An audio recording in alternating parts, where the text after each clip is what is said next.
I am an American, and I killed Americans. I am a human being, and I killed human beings. And I did it in my society.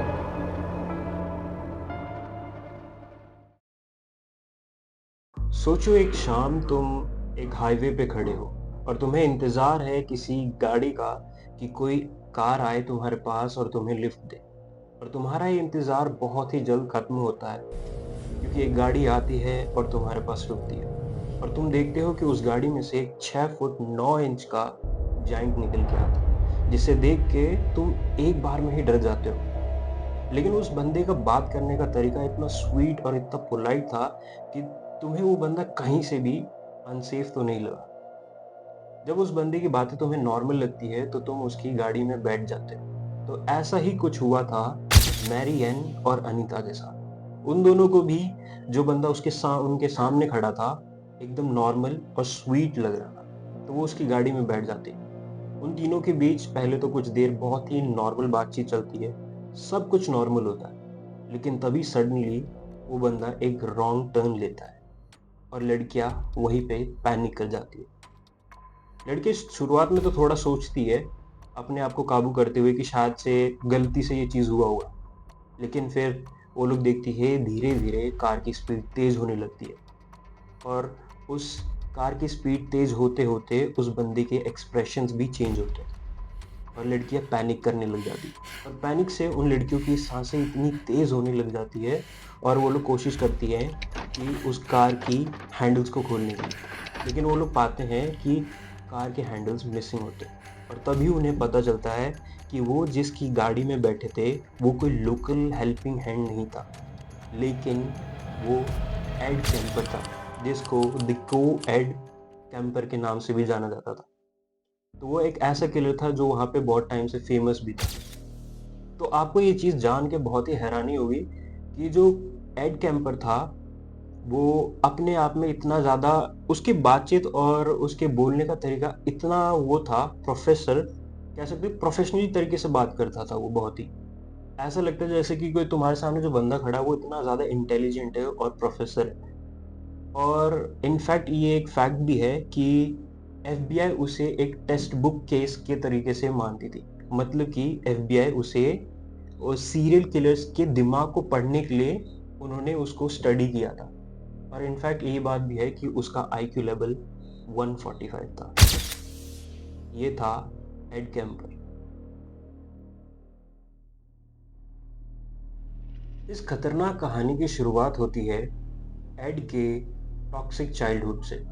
Add बचपन से ही अपनी mother से बहुत hate करता था और तुम उसके नफरत करने के लेवल को तुम इस बात से अंदाजा लगा सकते हो कि हर लड़की जो भी एड के मदर से मैच करती थी या तो कह लो उसके मदर से मेल खाती हो, एड उसे मार देता था और उसे बुचर करके अपने घर पे सजा देता था। और जब एड 9 साल का था तभी उसके पेरेंट्स का डिवोर्स भी हो जाता है क्योंकि उनके बीच कुछ खास चलती नहीं है बात, तो उनका डिवोर्स हो जाता है। और एड को फिर कोर्ट की तरफ से उसकी मदर की कस्टडी में भेज दिया जाता है।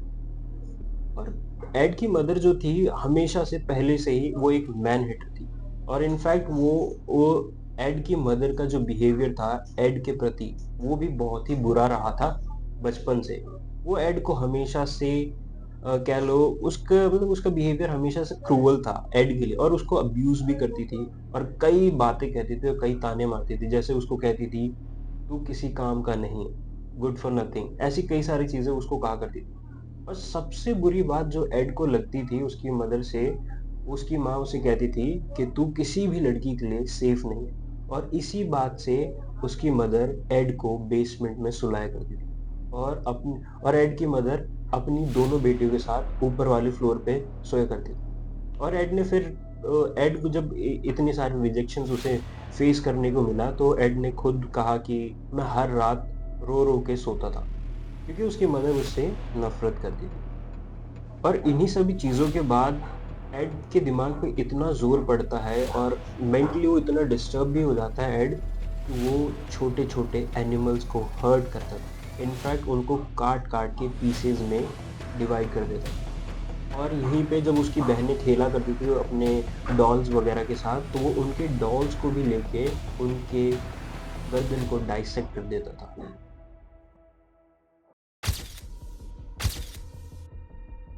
एड जब 15 साल का था, तब उसकी मदर ने उसको उसके ग्रैंड पेरेंट्स के पास भेज दिया, ये सोच के कि शायद अगर वो अपने ग्रैंड पेरेंट्स के पास जाएगा तो शायद नॉर्मल हो जाए, ठीक हो जाए। लेकिन हम जैसे जानते हैं एड की मदर का जो नेचर था, वही टॉक्सिक नेचर, रोज ताने देना, सब कुछ सेम था जब वो अपनी ग्रैंड माँ के घर गया। उसकी ग्रैंड माँ भी उसे रोज ताने देती थी, रोज उससे कुछ ना कुछ अब्यूज करती थी, किसी ना किसी चीज को लेके रोज कुछ ना कुछ बोलती थी। तो इन सभी चीजों से बहुत परेशान हो गया था एड। और फिर वक्त आता है August 27, 1964। ये वो दिन था जिस दिन कह सकते हो एड अपने सब्र का बांध खो देता है, और वो इतना ज्यादा मेंटली अनस्टेबल हो जाता है कि वो अपने पीक पे पहुंच जाता है गुस्से के। और फिर वो तुरंत भाग के जाता है, एक राइफल लेके आता है और अपनी ग्रैंडमा के माथे पे पॉइंट आउट करके 3 गोली दाग देता है।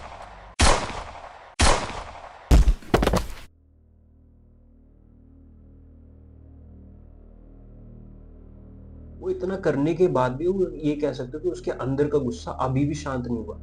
वो सोच रहा था कि मेरे अंदर के गुस्से को अब भी शांत करने के लिए क्या करूं। तो तुरंत फिर भाग के जाता है किचन में, एक नाइफ उठा के लाता है और फिर अपनी ग्रैंडमा की डेड बॉडी पे लगातार कई बार स्टैब करता है, बार बार स्टैब करता है। जितनी बार स्टैब करता है वो और गुस्से में बढ़ते जाता है, और जितनी बॉडी से खून निकलता है उसका फ्रस्ट्रेशन भी उतना निकलता है। तो इस तरह से उसने अपनी ग्रैंडमा को मर्डर किया था। इतना कुछ करने के बाद फिर उससे पता चलता है कि उसके ग्रैंडपा भी घर आ रहे हैं। तो वो घर से बाहर निकल के जाता है और अपने ग्रैंडपा को भी वहीं पे शूट कर देता है। अब ये सारी चीजें वो कर चुका होता है, अब कुछ बचता नहीं है।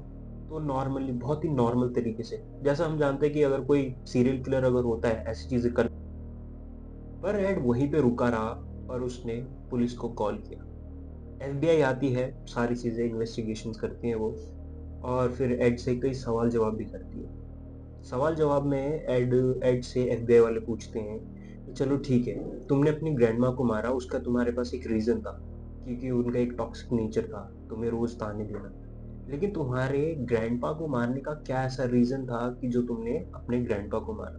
तो यहाँ पे एड कहता है कि मैंने अपने ग्रैंडपा को इसलिए नहीं मारा कि मैं उनसे हेट करता था, लेकिन मैंने उन्हें इसलिए मारा क्योंकि मैं नहीं चाहता था कि मेरे ग्रैंडपा घर जाए और अपनी वाइफ को मरा हुआ पाए। तो यहाँ पे देख सकते हो एड मेंटली तो कितना बड़ा एक सीरियल किलर है, लेकिन वह साथ ही साथ इमोशनली वो सोच भी रहा है किसी के लिए कि कोई बंदा अकेला रह जाएगा।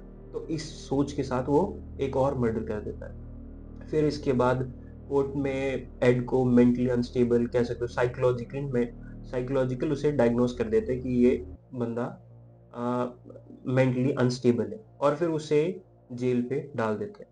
इसके बाद कई साल वो जेल पे रहता है।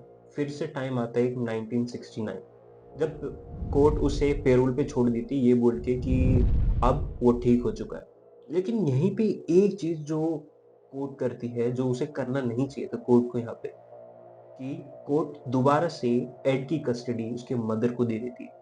इस चीज को लेके एड बहुत ज्यादा रिफ्यूज करता है, बहुत मना करता है कोर्ट पे, इस चीज को ले लेके वो अपील भी करता है कि मुझे दोबारा से मेरी मदर की कस्टडी में ना भेजा जाए।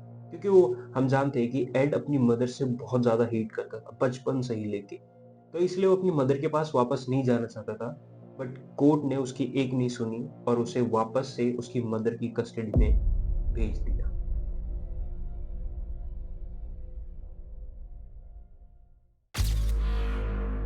एड जेल से बाहर आने के बाद अपनी लाइफ को बहुत ही नॉर्मल तरीके से स्पेंड करने की कोशिश कर रहा था।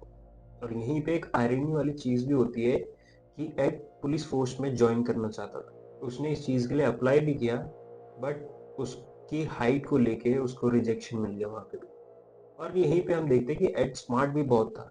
वो हर रोज पुलिस बार पे जाने लगा इसके बाद, और पुलिस बार पे जाके वो रोज हर एक पुलिस वाले से मिलता और उनको ड्रिंक्स पिलाता और उनके साथ टाइम स्पेंड करने लगा। और जितना जब उसने टाइम स्पेंड करना शुरू किया पुलिस वालों के साथ, तो पुलिस वाले भी उसके साथ घुलने मिलने लगे, और पुलिस वाले फिर उसे बिग एड के नाम से बुलाने लगे। हम यहाँ पे देख सकते हैं कि पुलिस वो एड जो है पुलिस वालों के साथ टाइम स्पेंड तो कर रहा था, लेकिन वो अंदर ही अंदर अकेला भी फील कर रहा था, क्योंकि उसकी लाइफ में कोई ऐसी पार्टनर थी नहीं जो उसे इमोशनली किसी तरीके से सपोर्ट करे। तो अंदर ही अंदर, और खुद की भी उसकी कई सारी डिजायर्स थी। तो ये सारी चीजें जो डिजायर और फैंटेसीज थी, अब एक पार्टनर ना होने की वजह से एक फ्रस्ट्रेशन जैसे उसके अंदर बढ़ने लगी। और फिर वो अपनी इन फैंटेसीज को पूरा करने के लिए एक डरावनी चीज को अंजाम देता है। और इस चीज को अंजाम देने से पहले वो इस चीज के लिए प्रैक्टिस भी करता है। और वो प्रैक्टिस एक बार नहीं, दो बार नहीं, 100 से 150 बार करता है। उन दिनों हिच हाइकिंग का बहुत ज्यादा ट्रेंड चल रहा था। अक्सर लोग क्या करते थे, हिच हाइकर्स होते थे, लोगों से लिफ्ट लेके अपने डेस्टिनेशन पे जाते थे। तो इसी चीज का एड ने भी यहाँ पे फायदा उठाया। एड हर एक हिचहाइकर्स को लिफ्ट देता और उनके डेस्टिनेशन तक छोड़ के आता था। और जितने बार वो इस चीजों को करता था, वो हर एक लिफ्ट पे हर एक हिचहाइकर्स को जब भी वो लिफ्ट देता था, तो इन चीजों से वो रिहर्सल करता था। तो ऐसे ही फिर एक दिन आता है, टाइम May 7, 1972। इस दिन एड का अपनी मदर के साथ बहुत ज्यादा झगड़ा हो जाता है, और एड बहुत ज्यादा गुस्से में था। और इतने गुस्से में था कि वो बस चाह रहा था कि अपने गुस्से को किसी के ऊपर निकाले। तो वो अपनी कार को उठाता है और सीधा हाईवे पे चल पड़ता है। और फिर तभी हम देखते हैं हाईवे पे दो लड़कियां लिफ्ट के लिए खड़ी होती, और ये कोई और नहीं, मैरी एन और अनीता होती। तुरंत फिर इसके बाद एड उनके पास गाड़ी लेके जाता है। एड फिर उनको अपना स्वीट जेस्चर और पोलाइट बिहेवियर दिखा के उनको अपनी गाड़ी में बिठा भी लेता है, और लड़कियां भी नॉर्मली उसके साथ बैठ जाती। फिर एड उनके साथ कुछ देर बातचीत भी करता है नॉर्मली, बट फिर सडनली एक रॉन्ग टर्न ले लेता है। लड़कियां पैनिक करने लग जाती है। इसके बाद लड़कियों को लगता है, लड़के पहली बार में तो सोचती भी है शायद से गलती से हुआ होगा जी, लेकिन फिर धीरे धीरे जब एड के एक्सप्रेशंस बदलते हैं तो वो समझ जाते हैं कि कुछ तो गड़बड़। फिर मैरियन वहां पे चिल्लाने लगती है। एड फिर तभी गाड़ी रोक के मैरियन को हैंडकफ्स करने लगता है। लेकिन यहीं पे एक चीज होता है कि जब एड मैरियन को हैंडकफ्स कर रहा था तो उसके ब्रेस्ट पे गलती से हाथ लग जाता है। तो और इस चीज के लिए एड उसको सॉरी भी बोलता है। बट इसके तुरंत बाद फिर एड मैरियन को गला घोट के और उसके चेस्ट पे हंटिंग नाइफ से कई बार लगातार स्टैब कर करके मारता है। फिर इसी के बाद इसी सेम वे में वो अनीता को भी मार देता है। और वो फिर यहीं पे एड अपने मर्डर सीरियल किलर होने के इस जर्नी को स्टार्ट करता है, और वो इसी तरीके से कई लड़कियों को हिच हाइकिंग्स के दौरान बहुत मारता है। यहीं पे एक इंटरेस्टिंग चीज भी हमें देखने को मिलता है कि जैसे हम जानते हैं हर एक सीरियल किलर ऐसी चीजों को करने के बाद बॉडी को किसी न किसी तरीके से डिस्पोज करने की कोशिश करता है। लेकिन यहीं पे एड सभी बॉडीज को अपने साथ अपने घर लेके जाता था। हर एक बॉडीज को डाइसेक्ट करता और उन्हें बुचर करके ट्रॉफी की तरह सजा देता। और कुछ बॉडीज तो वो ऐसे करता था कि अपनी मदर की खिड़की के जस्ट नीचे उनके स्कल्स को गाड़ देता था, अब उनकी उसके मदर की खिड़की की तरफ देखते हुए। और इस बारे में एफबीआई वालों ने उससे पूछा भी कि ऐसा क्यों करता था। तो एड ने इस पे कहा कि मेरी मदर हमेशा चाहती थी कि लोग उनकी तरफ लुकअप करें। तो इस तरीके से एड अपने सारे सीरियल किलर जितनी भी मर्डर्स थी इस तरीके से अंजाम देता था। फिर वक्त आता है अप्रैल 20, 1973। इस दिन एड की मदर एक पार्टी में जाती है और रात को वापस उस पार्टी से आती। फिर उसकी मदर नॉर्मली जाके अपने कमरे में सो जाती। एड अपने कमरे से एक क्लॉ हैमर लेके आता है और अपनी मदर के कमरे में जाता है। वो देखता है कि उसकी मदर सो रही है, और फिर इसके तुरंत बाद वो बिना कुछ सोचिए अपनी मदर के सर पे उस क्लॉ हैमर से लगातार वार करता है। और वो तब तक उस हैमर से वार करता है जब तक उसके बचपन की नफरत उस खून के साथ बह नहीं गई। फिर इसके तुरंत बाद वो उस बॉडी को बाहर लेके आता है और उस बॉडी से अपनी मदर के सर को अलग करता है। फिर उस सर को एक टेबल पे रख के वो उस सर पे पागलों जैसे चिल्लाता है, गाली देता है और कई चीज़ें करता है। और फिर इनफैक्ट वहाँ पे वो अपने मदर के फेस को एक डार्ट बोर्ड बना के उस पर डार्ट भी फेंक देता है। और वो डार्ट फेंकते हुए ये शो करना चाहता है कि वो उसका हर एक डार्ट उसके बचपन का वो बदला था, जो उसे बचपन से एक ह्यूमिलेशन, रिजेक्शन और जो अब्यूज़ उसे सहना पड़ा मदर से, तो उसका हर एक डार्ट वो एक बदला था। इसके बाद फिर एड एक ऐसे नेक्रोफिलिक एक्ट्स को अंजाम देता है जिसे बोलने में भी बहुत अजीब लग रहा है। वो अपनी मदर के साथ ओरल सेक्स करता है